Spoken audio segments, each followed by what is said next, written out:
I hope you like my new hotel. So I'm staying at a pre-Napoleonic fort on the Spanish border called Fort Conception, and this was actually one of the bases for the officers of the Light Division, and is really cool. Anyway, I wanted to talk to you about Spain.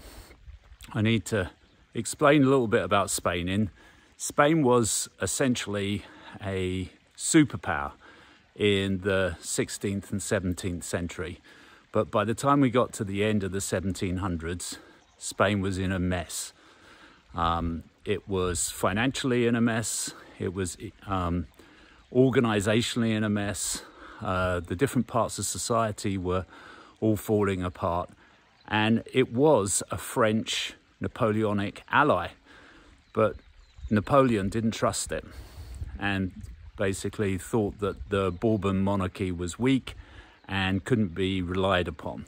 So under the guise of supporting Spain, he basically put enormous amounts of troops in, and that's where the troops marched from, aided by the Spanish army, to invade Portugal, as we've just seen. What then happens is that Spain revolts. There is the guerrilla warfare around Spain is really bad, very brutal, and as a result, Sir John Moore takes 30,000 British troops from Portugal and moves to Salamanca into Spain to support the Spanish revolts against the Napoleonic French troops, which are now an army of occupation. Unfortunately, things don't go well.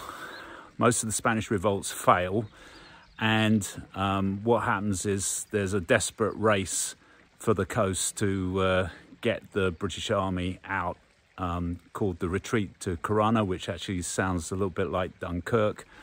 And as a result, the British army runs, and the Royal Navy saves them, and Portugal once again gets invaded by the French.